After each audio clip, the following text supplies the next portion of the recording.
Master minds commerce చదవాలనుకునే 10th inter విద్యార్థుల తొలి ఎంపిక. నమస్తే రమ్గారు. నమస్తే జయ. ఏదైనా మంచి కథ చెప్తారండి? ఇద్దరు అమ్మాయిల కథ చెప్తా. ఇద్దరు అమ్మాయిలు అంటే ఇద్దరు అమ్మాయిలు ఏం చేశారో బోల్డ్ ఐడియాలు వస్తాయి మనకి. ఒక ఊళ్ళో ఒక బాగా ధనవంతుడైన ఒక ఆయన ఉండేవాడట. ఆయన పెళ్లి చేసుకున్నాడు, కూతురు పుట్టింది. కొడుకు పుట్టలేదని ఆయన రెండో పెళ్లి చేసుకున్నాడు. రెండో భార్య కూడా ఇంకో కూతురు పుట్టింది. కానీ రెండో భార్య మంచి తెలివైంది. ఆవిడ ఆయన ధనవంతుడిని ఆకట్టుకుని పెద్ద భార్య దగ్గరికి వెళ్ళనిచ్చేది కాదు. ఇక్కడ భార్య కూతురు పాపం చిన్న ఇంట్లో ఉండేవాళ్ళు. ఆ రెండో భార్యకి పెద్ద ఇల్లు, మంచి భవనము అది ఉండేది.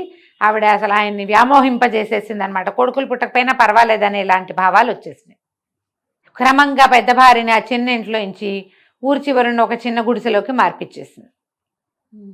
వీళ్ళింటికి వాళ్ళింటికి మధ్యలో ఒక పర్లాంగు దూరం ఉండేది. పెద్ద మేడ చిన్న ఇల్లు ఉండేవి. ఇప్పుడు చిన్న ఇల్లు దూరంగా అయిపోయి గుడిసె అయిందనమాట. ఈ పెద్ద భార్య ఏం చేస్తుంది, ఆయన ఏం పెద్దగా వచ్చేవాడు కాదు, పెద్దగా మాట్లాడేవాడు కాదు, పిల్లని పెంచుకుంటూ ఉండేది. ఇప్పుడు ఏం చేసేది, నూలు ఒడికి సంపాదించుకునేది తనకి పిల్లకి. అయితే ఏమైంది, ఆ పెద్ద భార్యకు ఒక కూతురు, చిన్న భార్యకి పెద్దమ్మాయి చిన్నమ్మాయి. ఈ పెద్దమ్మాయి కూడా తల్లితో పాటు ఆ నూలు పడకటం నేర్చుకుంది. చక్కటి బుద్ధిమంతురాలు ఆ పిల్ల. ఆవిడ కూడా మంచిదే, భర్త అట్లా ఉన్నా ఆవిడేం అనేది కాదు. ఇక అంతే ఆయన మనస్తత్వం, ఏం చేస్తాము, గొడవ చేసుకుని ఏమవుతుందని ఆవిడేం మాట్లాడేది కంటే ఉండేది. పాపం వాకిట్లో కూర్చుని పిల్ల నూలు ఒడుకుతుంటే పెద్ద గాలి వచ్చిందట. గాలి వచ్చి ఈ ఒడుకుతున్న నూలంతా ఎగిరిపోయింది. పిల్ల అయ్యో అని పరిగెత్తింది ఆ ఎగిరిపోతున్న దాన్ని పట్టుకోవటానికి. వలవలా ఏడ్చేస్తోంది, కళ్ళలోంచి నీళ్ళు గారిపోతుంది. మా అమ్మ వస్తే నేనేం చెప్తాను, ఇంట్లో చీకట్లో కనపట్లేదని బయట కూర్చుంటే గాలి వచ్చి కొట్టేసింది, అయ్యో గాలి దేవుడా ఎంత పని చేసావు అని ఏడుస్తూ కళ్ళలోంచి నీళ్ళు ఇట్లా కారుతుంటే ఆ గాలికి ఆ కళ్ళ నీళ్ళు కూడా ఇలా వెళ్తున్నాయి.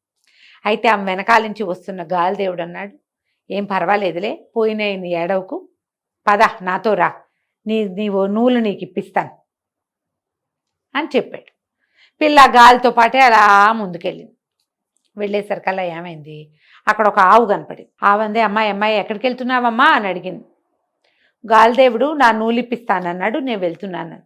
ఆవంది, కొట్టమంతా మురిగ్గా ఉంది, కూర్చోలేకపోతున్నాను, నుంచోలేకపోతున్నానమ్మా, కొంచెం ఇదంతా శుభ్రంగా తుడిచిపెట్టవా. సరేనని పిల్ల ఏం చేసింది, అక్కడ ఇక్కడ కనపడిన కొబ్బరి పుల్లలన్నీ సరిగ్గా చేసి చీపురు గట్టిగా కట్టి చక్కగా అదంతా శుభ్రంగా తుడిచింది. ఆ పక్కన ఏదో బాగుంటే నీళ్ళు చేది అదంతా కడిగింది. 4 బొక్కెన్లు నీళ్లు తోడి ఆవును కూడా శుభ్రంగా కడిగింది. అంతా పేడగా అలా పిచ్చి పిచ్చిగా ఉన్న ఆవు తెల్లగా మెరుస్తుంది. అక్కడి నుంచి ఆవుకు దండం పెట్టింది. ఆవు వెనక భాగానికి దండం పెడతారు కదా. సరే పనిలో ఉన్నావు, నేను నిన్ను ఆపానమ్మా అంది. అది కాదులే, ఏముంది పని, వెళ్తాను ఎలాగూ, నువ్వు గోమాతవే, నిన్ను చూసుకోవాలి కదా, మనుషులం మేము, అందుకని ఈ పని చేశాను, కొట్టంలోకి వెళ్ళి పడుకో, కొట్టం అంతా శుభ్రంగా ఉందని చెప్పింది. ఆవు లోపలికి వెళ్ళిపోయింది. ఈ అమ్మాయి మళ్ళీ నడవటం మొదలుపెట్టింది. గాలి ఆ పక్కకి వీస్తోంది, ఏ పక్కకి వెళ్తే ఆ పక్కకి రమ్మన్నాడు. ఆ పక్కకి వీస్తుంటే ఆ పక్కకి నడుచుకుంటూ వెళ్తుంటే ఒక అరటి చెట్టు కనపడింది. అక్కడ అరటి చెట్టుకి కొంచెం చిన్న గేలేస్తే అరటి చెట్టు చుట్టూతా రకరకాల తీగలు, ఎన్ని తీగలో దాని మీద పడిపోయి ఆ తీగలన్నిండా కాయలు పువ్వులు. ఆ బరువు అంతా అరటి చెట్టు మీద బరువు పడకూడదు, అది వంగిపోతుంది. పడక్క మందంటే విరిగిపోయినట్టే. ఆ అరటి చెట్టు కేకేసిన, అమ్మాయి ఎక్కడికి వెళ్తున్నావు, నా దగ్గరికి రా, నాకు పని ఉందని. అరటి చెట్టు పీలుస్తోంది కదా, పాపం గేల కూడా వేసిందని దగ్గరికి వెళ్ళింది. ఈ చుట్టూతా ఉన్న తీగలన్నీ తీసేవా, నేను ముయ్యలేకపోతున్నాను, నా గేలే పడింది, ఇది చచ్చిపోతున్నాను నేను అనగానే పిల్ల ఏం చేసింది, కొంగు దోపుకుని ఆ చుట్టూతా ఉన్నవన్నీ మొక్కలన్నీ పీకేసి ఆ పైన ఉన్న తీగలన్నీ చేసి చుట్టూతా అరటి చెట్టు చుట్టూ ఏం ఉంచకూడదు, అదే ఉండాలి. అప్పుడు పిలకేసేసారు, అది గేలేసేసరికి పిలకేస్తుంది, ఆ గెల వచ్చేసరికి పిలక ఎదుగుతుంది, దాని రకం అది కదా. గ్యాప్ లేదు అరటి చెట్టుకి, చుట్టూతా అంతా ఖాళీ చేసేసి చాలా నీకు ఇది సరిపోతుందంటే, సరిపోతుంది, నువ్వు ఎక్కడికి వెళ్తున్నావని. నా నూలంతా ఎగిరిపోయింది, గాలిదేవుడు నాతో రా, నూలు ఇప్పిస్తానన్నాడు, దానికోసం అని వెళ్తున్నాను అంటే, సరే నీకు మంచి జరుగుతుంది, వెళ్ళమంది అరటి చెట్టు. ముందుకెళ్తుంటే ఒక గుర్రం కనపడింది.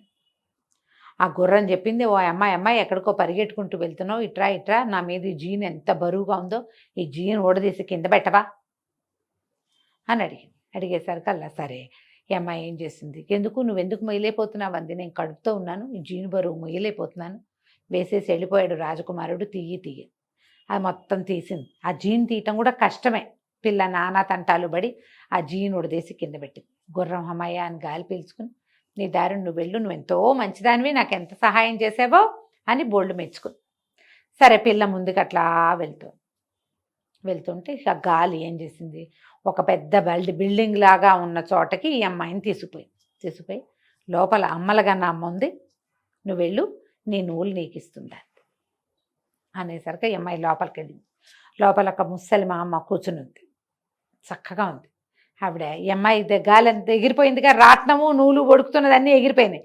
అది పట్టుకుని ఇట్లా వడుకుతుంది. ఈ అమ్మాయి చూసింది, అమ్మ నా నూలు నాకు ఇప్పించవా అని అడిగితే, ఎందుకు ఇప్పించను, చక్కగా ఇప్పిస్తా, నువ్వు చూడు ఎప్పటి నుంచో రోడ్డు మీద ఉన్నట్టున్నావు, ఒళ్ళంతా దుమ్ము మురికి కొట్టుకుపోయినావు, నువ్వు పోయి ఇక్కడ కొలనుంది కోనేరులో స్నానం చేసిరా, 2 సార్లు మునుగు, 3సారి మునగద్దు, 2 మాటలే మునగాలి అన్నది. సరేనని పెళ్ళి ఏం చేసింది, వెళ్ళి నీళ్లలో మునిగింది. మునగంగానే తెలుసుకుంది ఒళ్ళంతా తెల్లగా అయిపోయింది, తనకి చక్కగా ఉంది, నున్నగా మెరుస్తోంది. మళ్ళీ మునిగేసరికల్లా పిల్ల బోసిగా ఉన్న పిల్లకి చెవులకు ఆభరణాలు, మెళ్ళలోకి వస్తువులు అన్నీ వచ్చేసినాయి. నీటిలోంచి బయటకు వచ్చింది. అక్కడ ఏవో బట్టలు పెట్టున్నాయి, కట్టుకుంది. వచ్చి ముసలమ్మ దగ్గరికి వచ్చింది. మళ్ళీ అమ్మ నా నూలు ఇప్పించవా, ఎందుకు ఇప్పించాను, ఇప్పిస్తాను, ఎన్నాళ్ళైందో నువ్వు సరిగ్గా తిని, పక్కనే భోజనశాల ఉంది, వెళ్ళి శుభ్రంగా భోజనం చేసిరా అనేసరికి పిల్ల అక్కడికి వెళ్ళింది. ఆ హాల్లో బోళ్ళని పప్పులు, కూరలు, పులుసులు అన్నీ పెట్టున్నాయి. అన్నం ఉంది, పేటేసుకుని కంచం పెట్టుకుని అన్నం తిన్నది. అన్నీ తిన్నాక మళ్ళీ వచ్చి, అమ్మ నువ్వెన్నో ఇచ్చావు నాకు, ఈ ఆభరణాలన్నీ వచ్చాయి, నీళ్ళలో మునిగేసరికి శుభ్రంగా తిన్నాను, పాపం మా అమ్మకి ఏమీ లేదు అంటే ఇవి నవ్వింది. ఏం పర్వాలా, మీ అమ్మ కూడా అన్నీ ఉన్నాయి, నువ్వు ఇక్కడ నీళ్ళలో మునిగేసరికి అక్కడ మీ అమ్మకి కావాల్సినవన్నీ వచ్చాయిలే, మీ అమ్మ కూడా అన్నం తిన్నది, ఏం పర్వాలేదు, ఇంకొకటి ఇస్తాను, అది పట్టుకుని వెళ్ళు, అక్కడ చూడు ఎన్నో బుట్టలు ఉన్నాయి చూడండి, అక్కడంతా ఇంత అంత అంత అంత పెద్ద పెద్ద బుట్టలు బోల్డ్ ఉన్నాయి, ఆ బుట్టల నుంచి ఒక బుట్ట తీసుకెళ్ళు, నీకు కావాల్సిందే అని. ఈ పిల్ల అనుకుంది, ఇన్ని రకాలు ఇస్తే మళ్ళీ బుట్టలు దేటా తీసుకెళ్తాం, సరేలే అని అన్నిట్లో చిన్న బుట్ట ఒకటి తీసుకుంది. బుట్ట పుచ్చుకుని, ఈ బుట్ట జాలమ్మ వెళ్ళిపోతానంటే ఆవిడ నవ్వింది. ఆ నూలంతా ఇట్లా చుట్టి ఉండ చేసి చేతిలో పెట్టింది. నూలు ఉండ తీసుకుని వెళ్ళిపోను అని. పిల్ల నడుచుకుంటూ వచ్చింది వెనక్కి. వచ్చేసరికి అలా గుర్రం కనపడింది, దానికి ఒక పిల్ల పుట్టింది. గుర్రం అంది, ఈ గుర్ర పిల్లని తీసుకుపో, గుర్రం ఎక్కువ, నేను ఇంటికి తీసుకెళ్తుంది, దీన్ని నువ్వే ఉంచుకోవాలి. ఆ గుర్రాన్ని ఎక్కి వెళ్ళటం మొదలుపెట్టింది. అరటి చెట్టు కనపడింది, అది ఇంత పెద్ద గెలేసింది. అరటి చెట్టు ఏం చేసింది, దాత నన్ను ఎటాగు కొట్టేస్తారు, ఈ గెల నువ్వు పట్టుకెళ్ళని ఆ గెల ఇచ్చి గుర్రం మీద పెట్టింది. అరటి పళ్ళ గెల పుచ్చుకొని వెళ్తుంటే ముందు ఆవు కనపడింది. ఆవు దూడ, ఆవుకు ఒక దూడ ఉంది. ఆవు ఏం చేసింది, ఇట్రా అని ఆ ఘాట్లో చూడు ఇక్కడ సంచి ఉంది, ఆ సంచి తీసుకో అంది. ఆ సంచి నిండా బంగారు మొహరీలు ఉన్నాయి, ఈ సంచి పుచ్చుకెళ్ళు, ఒక్కడు కూడా ఇది శుభ్రం చేయాల, నువ్వే ఇది శుభ్రం చేసిన దానివి అని చెప్పి ఆ బంగారం ఉన్న మూట పిల్ల చేతిలో పెట్టి, ఆ పిల్ల ఆ గుర్రం మీద వేసుకుని ఆ గుర్రం ఎక్కి నిదానంగా ఇంటికి వెళ్తే తమ ఇంటి ప్లేస్లో పెద్ద ఇల్లు, వాకిలి అన్నీ ఉన్నాయి.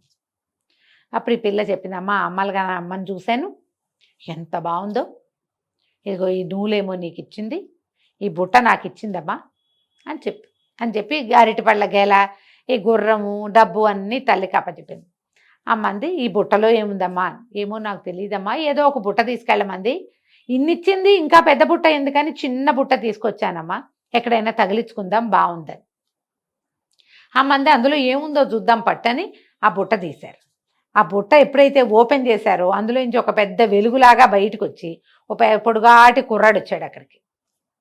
ఆ వెలుగు ఒక కుర్రాడుగా మారింది. ఆ అబ్బాయి ఏం చెప్పాడంటే, నేను ఈ దేశాలని రాజుగారి 2వ కొడుకుని, ఓహో, ఈ బుట్టలో ఉన్నాను నేను, నన్ను ఎవరు బయటికి తీస్తారో ఆ పిల్లని నేను పెళ్లి చేసుకోవాలని అమ్మలుగన్నయ్యమ్మ చెప్పింది నాకు అని చెప్పి ఈ పిల్లని నేను పెళ్లి చేసుకుంటానన్నాడు.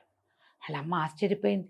ఓరిని వాళ్ళే చక్కగా పిల్లకు పెళ్లి చేయాలన్నదే దిగులు, పెళ్లి కూడా కుదిరిపోయింది. చక్కగా అంగరంగ వైభవంగా పెళ్లి చేశారు.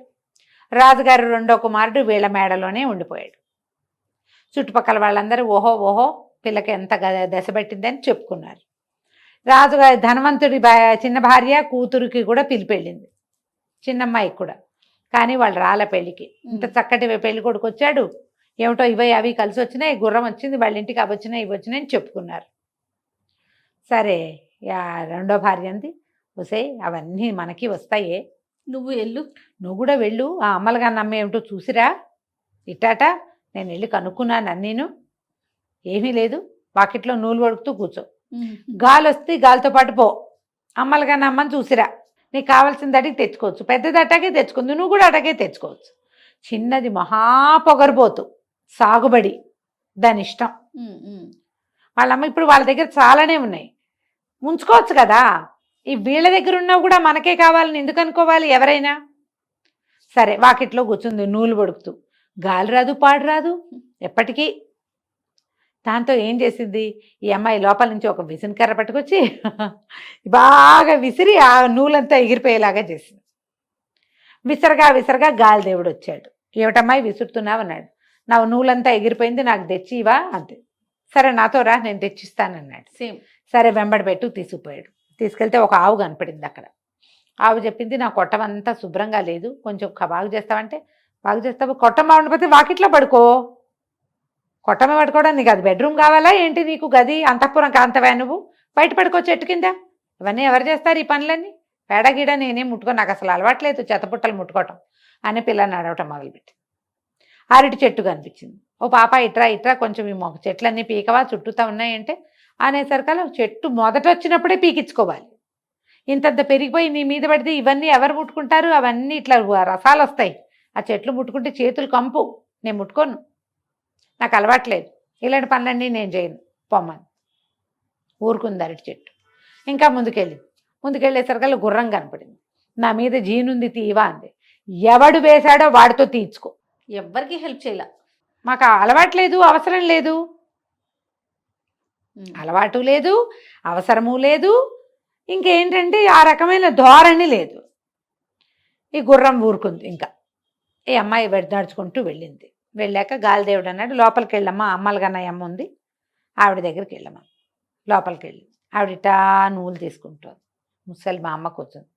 లోపలికి వెళ్ళింది. ఈ అమ్మాయి అటు ఇటు చూస్తుంది. అమ్మలుగన్నయ్య అమ్మ అంటే ఈ పిల్ల ఏమనుకుంది, ఈవిడ ఇటా ఇటాగో కూర్చుంటుంది అనుకుంది. ఇటు చూస్తే ఇక్కడ ముసలిమామ ఉంది. ఇక్కడ ఈవిడే అమ్మలుగన్న అమ్మాయి ఉంటుందని దాని ఊహ కూడా రాలా. లోపలికి వెళ్ళి, ఓ ముసలమ్మ నువ్వేనా అమ్మలుగన్న అమ్మవి, రే ఆవిడ ఎవరన్నా ఉందా అని అడిగింది. ఆవిడ నవ్వి నేనేను అని. సరే మా పెద్దదానికి ఏవో ఇచ్చావు చాలా, నాకు కూడా ఏమైనా ఇవ్వు, అవి పుచ్చుకుని నేను వెళ్తా అంటే ఆవిడ నవ్వింది. అలాగే వెళ్ళి చెరువులో మునిగిరా, కొలంలో 2 సార్లు మునుగు అంతేనండి. సరే పిల్ల వెళ్ళింది, నీళ్ళల్లో మునిగితే చక్క తెల్లగా మెరిసిపోయింది. బాగున్నాను అనుకుంది. రెండోసారి మునిగితే మామూలుగానే దానికి కొన్ని ఆభరణాలనే ఇంకా వచ్చినాయి, గజ్జలు అవి గల్లు గల్లుమంటూ. మూడోసారి మునిగితే ఏమిటో బ్రహ్మాండం పగిలిపోతుంది అనుకుంది. మూడోసారి మునిగేసరికల్లా ఏముంది, మొత్తం నగ నట్ర అన్నీ పోయి మొహం నిండా కురుపులు పొక్కులు గడ్డలు, అక్కడక్కడ వెంట్రుకలు ఇన్ని వచ్చినాయి. నిర్ఘాంతపోయింది. అది లేచి బయటకు వచ్చి సో ఇదేమిటి నేను ఇట్ట తయారైన ముసల్దాన, నువ్వు నన్ను ఏం చేసావే, నీ మొహం మండా అని తిట్టింది అమ్మవారిని. అమ్మలుగానమ్మని తిట్టేసరికల్లా ఆవిడంది, నేను చేసేదేముంది, నీకు నువ్వే చేసుకున్నావు, పో ఇక్కడి నుంచి బయటికి అని చెప్పి ఆ చేతిలో ఉన్న నూలుని ఇట్లా విసిరేసరికల్లా ఆ నూలు ఈ పిల్లని తరివేసింది, బయటికి వచ్చేసింది. ఆ బిల్డింగ్లో నుంచి బయటకు వచ్చేసింది. నూలే తోసేసింది అమ్మాయిని బయటికి. ఆ తోసుకుంటూ తీసుకొచ్చేసింది నూలు, ఇంకక్కడ నిలవనివ్వల. వచ్చేసరికల్లా వరుసగా కనపడ్డాయి గుర్రము, అరటి చెట్టు, ఆవు. వాళ్ళకి ఏ సహాయము చేయలేదుగా, ఏమీ ఇవ్వల. గాలితోటి నూలుతోటి తోయబడుతూ ఈ చిన్నమ్మాయి ఇంట్లోకి చేరిపోయింది. వాకిట్లోకి వచ్చిన పిల్లని చూసి తల్లి గుర్తుపట్ల. అది మామూలుగా తెల్లగా అందంగానే ఉంటుంది, మరి నగా నట్ర పెట్టుకుని పిల్ల కళగా ఉంటుంది. కళ లేదు, కాంతి లేదు, మొహం నిండా గడ్డలు మచ్చలు, మోచేతుల దగ్గర అక్కడ ఇంత పొడుగున వెంట్రుకలు. దీన్ని ఏం చేయాలో తెలియలా తల్లికి. ఏం చేస్తే ఇది క్యూర్ అవుతుంది? వాళ్ళ ఏడ్చింది ఆవిడ. ఇదేమిటి ఇటా అయ్యావు, ముందే బాగున్నావు కదే, ఉన్నవే ఉంచుకుంటే పోయేదే, అంతేగా అసలు ఉన్నవి కూడా పోయి ఇట్ట తయారయ్యావేమిటి అని బాగా శోకాలు పెట్టి ఏడ్చేసరికల్లా ఆ పిల్ల అలా బోమంది. ఏం జరిగిందో చెప్పమంటే తల్లి మొత్తం లిస్ట్ అంతా చెప్పింది. తల్లికి కేకలిసి, నీకు వినయం లేదు, వందనం లేదు, అది వినయంతో సాధించుకుందే అంటే పిల్ల అడిగింది, నువ్వు నాకు ఎప్పుడైనా చెప్పావా వినయంగా ఉండమని? నీకు లేదు, నాకు నేర్పలేదు, నాకు రాదు, వెళ్ళకుండా ఉంటే సరిపోయింది, నాకేం వెళ్ళటం ఇష్టం లేదు, నువ్వే పంపించావు, దానికి వచ్చిందేదో నాకు కూడా రావాలని, ఇప్పుడు ఇటా వచ్చాను, నాకేం చేస్తావో చెయ్యి అంటే ఇవిడేం చేస్తుంది, లబోదిబోం అంటూ పోయి ఆ పెద్ద అమ్మాయిని అడిగింది, నువ్వు వెళ్ళిన చోటకే దీన్ని పంపించాను, ఇది ఇట్ట అయిపోయింది, నేనేం చేయను అని. ఆ పిల్ల ఏం చేసింది, సరే లేపింది చూద్దామని మళ్ళీ ఒకరోజు వాకిట్లో నూలు వడుకుతో కూర్చుని, దానికి అవసరం లేదు, గాలి వచ్చేసరికల్లా మా చెల్లిని మామూలుగా చేయమని అడిగి మళ్ళా వెళ్ళి చెల్లెల్ని వెంబడి పెట్టుకుని చెల్లెలతోటి ఆవుకి సేవ చేయించి, అరటి చెట్టుకి సేవ చేయించి, గుర్రానికి సేవ చేయించి వెంబడి పెట్టుకెళ్ళి 2 సార్లు మునిగించి దాన్ని మామూలు మనిషిని చేసి తీసుకొచ్చుకుంది. ఆ తర్వాత ఇంకెప్పుడు ధనవంతుడు తన పెద్ద భార్యను నిర్లక్ష్యం చేయలే. ఈ చిన్న భార్య కూతురు కూడా వీళ్ళతోటి చక్కగా ఉన్నారు. ఆ పిల్లకి మొగుడిని వాళ్ళే వెతుక్కున్నారు. అమ్మలుగా నా అమ్మ అయితే దానికి వరుణ్ ఇచ్చే ఉద్దేశం చేయలేదు. ఎందుకంటే ఇంతకు ముందు ఏం చేసింది ఆ పిల్ల, ఆవిడ ఏదైనా ఒక బుట్ట తీసుకెళ్ళమంటే పెద్ద బుట్ట తెచ్చుకుంది. ఆ పెద్ద బుట్టలోంచి ఒక తాచుపాము వచ్చింది. ఓహో. ఈసారి ఏమీ జరగలే అలాంటివి. ఇంటికి వచ్చాక తర్వాత అది మామూలుగా అయిపోయింది. ఇంకా ఈ పెద్ద అమ్మాయితోటి పంతం ఏమీ లేదు. జీవితం మాత్రం మెల్లిగా బాగుపడింది. అందుకని ఎప్పుడు కూడా ఎవరికైనా లభించిన దాన్ని చూసి మనకున్నది చాలదు అలాంటిది కావాలనుకోకూడదు. వాళ్ళలాగా కాదు, మనలాంటి దారిలోనే మనం వెళ్ళాలి. మనం పిల్లలకి అది అర్థమయ్యేలాగా చెప్పాలి. వాళ్ళకుంది నాకు కావాలి అనకూడదు. వాళ్ళది వాళ్ళదే, మనదే మనదే. దానికోసం సరదాగా ఈ కథ చెప్పచ్చు. తప్పకుండా అండి. నమస్తే. నమస్తే చెయ్యి.